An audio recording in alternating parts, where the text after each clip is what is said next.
Good evening, everybody, and thanks for joining us as we're continuing our journey through the story of the Bible. My name is Ken Chapman, and I'm an evangelist at the South Bumby Church of Christ. Our co-host is Jonathan Caldwell, who's an evangelist up in Moody, Alabama. Jonathan, how are you tonight? Doing okay. It's that time of year. You can see the pollen floating through the air. So have to ask everybody to bear with me a little bit. Got a lot of drainage and whatnot going on. But if you're in Alabama this time of year, you know how that goes. Well, and I'm in the same boat, but mine's just because I'm old and I have that old man thing going on. So, but maybe we can power through this. But if we mute our microphones for a moment, you'll know what's going on. But we do thank you for joining us. And I don't know what happened there, Jonathan. Hang on. There we go. All right, we're looking at the 17 Bible time periods. Jonathan and I didn't come up with this list, but we've borrowed it because it's become quite familiar with Bible students, and we felt like maybe this would be a good way to kind of track through the Bible story. But when you take the Bible from Old Testament to New and divide it into these 17 Bible time periods, it's a good way to kind of keep things in chronological order. And then wherever you're studying or wherever the preacher's preaching from, if you can identify where that event or that character falls in this timeline, it just helps you to see the Bible as this one continuous story. And Jonathan, if my calculations are correct, when we're halfway through this video today, we'll be halfway through. Yes. On that. And so that's where we are in our story of the Bible. And we're up to period number 8, which is the Judges. This is one of the easiest periods to be able to kind of identify and locate because there's a book of the Bible called the Judges. Now, if we were detailed in this study, we would point out that it covers really more than the book of Judges. It kind of bleeds over into the last book and then the following book and maybe one other book of the Bible that falls in this period. But for the most part, it covers the book of the Bible that is simply entitled what this 17 Bible time period breaks it down into, and that is the Judges. And so let's look at that period tonight. It's one of the darkest periods in all of Israel's history, maybe only eclipsed by the captivity itself in the Old Testament. I had a teacher that once likened it kind of the Wild West days of Israel. You think about the Wild West, at least as it's portrayed in television and movies, is just kind of the idea of outlaws. Everybody just does what they want to do. The government didn't have a whole lot of kind of control or exercise over the judicial system. And it was just kind of, you took the law into your own hands and the person with the fastest gun won. And that kind of typifies what we see here in the period of the Judges. But Ken, go ahead. Like the Wild West, Judges would make for the best movies when it comes to the Bible. The stories that are there are so dramatic. Those Wild West movies, we love them. Tombstone, that kind of a thing. And the Judges would make some pretty interesting movies themselves. Yeah, I got some interesting characters. We've got some violence. We've got everything that's involved in the movies kind of here. But kind of set the stage of where we are. Remember, we've looked at the Exodus and then the invasion and the conquest of Canaan. And now the people are settled in the land. And we've put up here a map of kind of the settlement of the tribes of Israel as they have settled into the land. God, in a very demonstrable way, has fought their battles for them. Remember the story of the Battle of Jericho, of how it was so obvious that God was doing the fighting. God was doing the delivering to the people.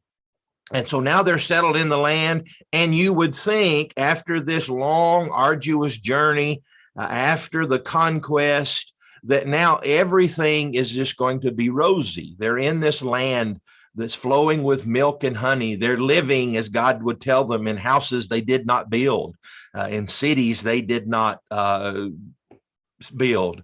And so you would think it's just everything's going to be great, and it should have been.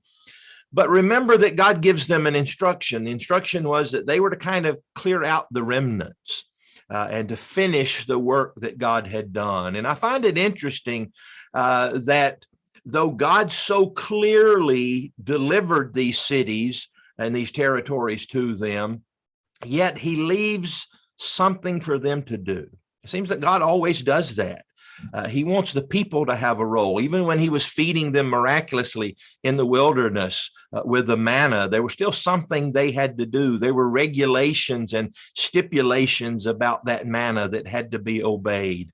And so it seems that God has always required something of his people, even when giving them these gracious gifts. And so here they are in the land, and things don't turn out like they should have, and like we maybe would hope they were. And we wonder, how did we get here? How does it turn out so bad? Why is the book of Judges such a dark period in Israel's history? Why are the people so rebellious and sinful? Well, I pulled out two passages from early in the book that really kind of tell us the story. And in Judges 2 and verse 10, it says, when all that generation had been gathered to their fathers, that's the generation of prior that had done the conquering. When all that generation had been gathered to their fathers, another generation arose after them who did not know the Lord nor the work which he had done for Israel. Now, Jonathan, what would you estimate how many gospel sermons have been preached from this text? Got to be countless. I have it on my schedule in a couple of weeks, actually. Connecting the next generation. But what I really find interesting about that is, that's the phrase that's used at the first part of the book of Exodus to start the drama there in Egypt, that a Pharaoh arose who did not know Joseph. And that lack of knowledge leads to the drama there. Well, we have this period of Judges, this generation arises who does not know the Lord, and it's fixing to lead to a lot of drama. And you have to think that language is intentional. The near repetition of how we got to the situation in Egypt was because it had been forgotten of what had happened before. How did we get to the situation in Judges? They had forgotten. And you're right. It would, and a good exercise, not to sermonize too much, but a good exercise here is to kind of go back and play the what if game. What could that older generation have done to maybe prevent this from happening?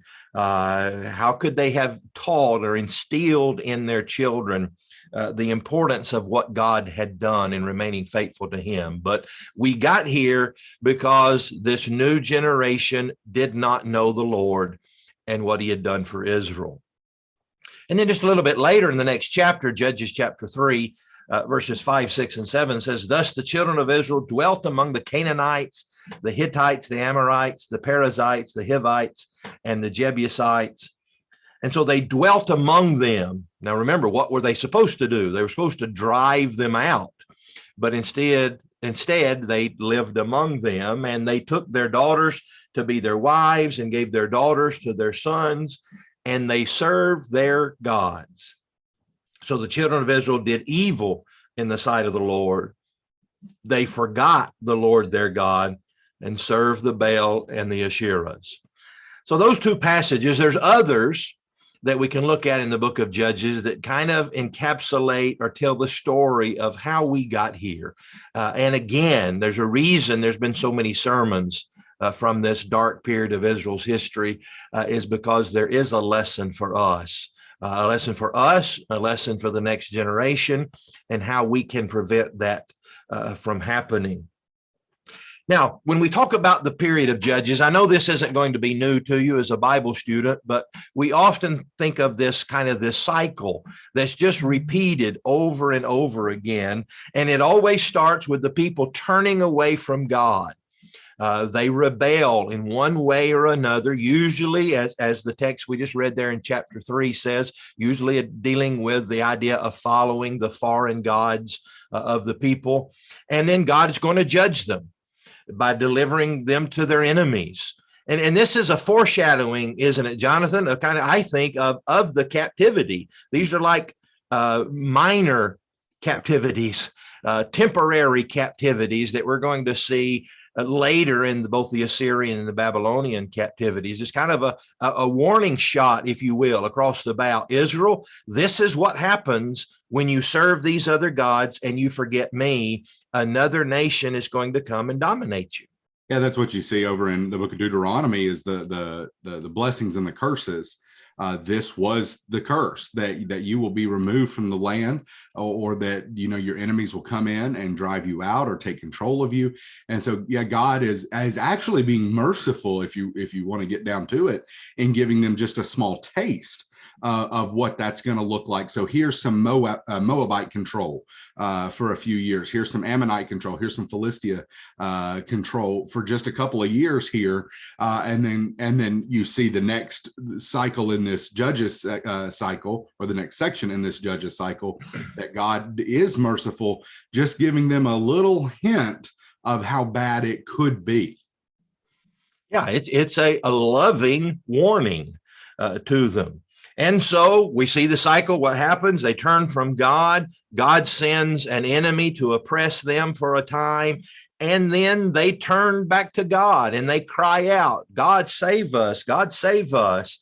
And God does just that. He sends a judge to rescue the people. Now, Jonathan, maybe it's worth pausing here and talking about the term judge. We understand that the term judge here is used maybe in a little bit different sense than we use that term in our legal system today. And these judges, now they some of them at least, we're told, serve that role as kind of an advisor or a judge to the people. But in the book of Judges, we're looking at them more as rescuers or deliverers or military leaders of the people. And so God sends these rescuers to rescue the people, to deliver them from this temporary kind of warning of bondage. Right. And about the only one that's really shown to be in that vein, that judge was, we think of it as Deborah. Remember, as she sits under the tree, I think maybe Samuel has his cycle. He goes to the various cities. But for the most part, you're right. We're talking about military leaders here. Yeah. And so when you think of judges, think more of the idea of a rescuer, a deliverer. And so then there's a period of peace. They kind of learn, temporarily at least, learn their lesson. They behave. There's a period of peace under that judge. And then guess what happens? The cycle is repeated. The people turn from God. God sends another enemy to oppress them. And then we just go through this cycle over and over and over again. Any parent can kind of relate to this cycle. You kind of go through this to certainly a lesser degree with your children. You punish them. Oh, I'm sorry, I'm going to behave. And then guess what happens tomorrow? We start this whole cycle over again. Jonathan, I was thinking about this period of the judges. We have somewhere in here in the Exodus, the conquest, and now the judges, a transition, don't we, from the patriarchal period to what we call the Mosaic period, the period of law. And it seems like to me that in the book of Judges is the first time that we're really experiencing the absence of the patriarchal period. We had, beginning with Abraham and his sons, the kind of the father leader of the people. And that even continued to a degree with both Moses and Joshua, didn't it? They were still kind of the fathers of the people, the leaders who had with this heavy, strong influence and hand upon the people, even at times just kind of basically forcing them to do what was right. And now for the first time, we don't have an Abraham. We don't have a Joseph. We don't have a Moses or a Joshua, that one singular leader of the people. And now for maybe the first time in their history, they're kind of left to do this on their own, to serve God and obey God without that father figure standing over them. Jonathan? Right. And some of that could just be practical, as they're wandering through the wilderness, they're all having to stay together though it is as many people as it is, they're having to stay together. And then, you just had the map of the tribes up there. Now that they're all spread out, it's hard to have that singular father figure to rule over them, to guide them. But that's one of the reasons that God did the cities for the Levites the way he did, scattering those Levitical cities all through the nation, so that the priests, who are supposed to be the teachers, the spiritual guides, should have been spread out. But we're going to see later in the prophets that God rebukes the priests for not doing their job, not leading the people as they should have. Not being those regional kind of leaders is what God designed it. And so we see the oft repeated phrase in the book of Judges that there was no king in the land. And just as well say there was no father figure. There was no Moses, no Joshua, no Abraham. And so the people just repeat this cycle over and over again in the book of Judges. Now, let's just look at the list. We don't have a time in our survey study to look at detail at these men and one lady who serve as judges in the land. But we're familiar with many of their names, but there's some, let's just be honest, that we couldn't remember unless we just memorized this list. Some like Tola and Jer and Ibzan and Elon and Abdon. In fact, if you go to the book of Judges, we're virtually told nothing about some of these men. But then there's other ones whose stories just stand out to us. Ones like the story of Deborah and Gideon, and certainly Samson stands out to us as remarkable stories of God sending a deliverer, many times a flawed deliverer, to deliver his people. Now, Jonathan, when I was compiling this list years and years ago, I was taught to memorize the judges. And there's a name missing from my list that was on the list when I memorized them. And so even to this day, if I recite that list, I have to pause at a certain point and mentally remove that name. Can you guess whose name is missing, Jonathan? That's Abimelech. Abimelech. Why did I leave Abimelech off? I'm going to put you on the spot here. Well, he really is a usurper to the position. He's not, doesn't seem to be God appointed. But he's in the song, Ken. He's in the song. And his name is in the story, kind of in a sequence there. And so we often include him. And so I won't fault you if you recite the judges and you put Abimelech's name in there. But it does seem that when you read the story that he's not a deliverer sent by God to rescue his people like these other men and women are. And so in my opinion, he belongs in the book of Judges. God put him there, but he doesn't belong in the list of God sent judges. He's probably okay if we forget him, because if you'll remember, he's the one that had the lady drop the millstone on his head. And so a little bit of an embarrassing way to go. He's probably like, yeah, just take my name off the list. We're good. Yeah, he would probably prefer that his story be removed. And it would be an interesting study to be able to go through these people in detail. And I encourage you to do that. Just open your Bibles and read the book of Judges and be enthralled by these wonderful characters. And sorry to interrupt you again, but there's a really neat thing. I hope I don't step on your toes here, get ahead of you here.